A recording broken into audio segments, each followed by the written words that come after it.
Kumusta po kayo? Grabe din pala armas ng Russia, tara silipin natin.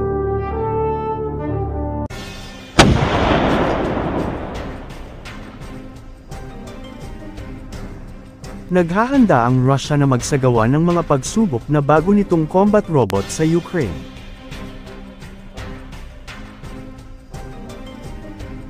Ang BMP-3 ay isang Russian infantry fighting vehicle na kilala sa kanyang kakayahan sa labanan na ginagamit para sa transportasyon ng tropa at suporta sa labanan ng pinag-uusap. Ang device ay isang na-upgrade na BM-3 infantry fighting machine na nagpapahintulot na maniobra ng malayuan at nakikipaglaban ng walang crew sa board. Ang teknolohiyang nagbibigay daan para sa remote control ay pinangalanang Senate Module na isang produkto ng mataas at tumpak na sistema ng isang sangay ng Rust.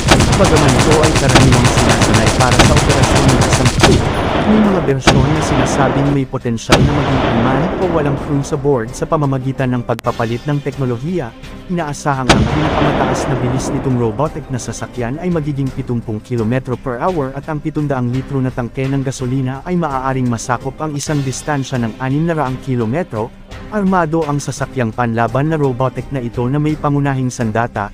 Ito ay may armas tulad ng 100mm main gun at 30mm autocannon, pati na rin ang isang 7.62 mm caliber machine gun na nilagyan ng isang omnidirect INO camera. Ang BM-3, ang ganitong mga bersyon ay nagpapahintulot sa pagkontrol mula sa mga bagong produkto angkop para gamitin sa modern warfare, kabilang ang teknolohiyang sasakyang panlaban na walang tripulante pareho sa himpapawid at sa lupa, sa mga sitwasyon na maaaring maging mapanganib para sa tao.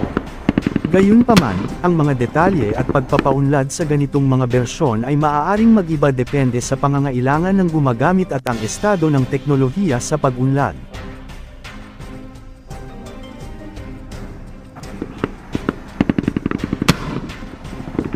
Ang ganitong hakbang ay maaaring magdulot ng higit pang tensyon at di pagkakaunawaan sa rehiyon, at maaaring humantong sa mas malalang krisis.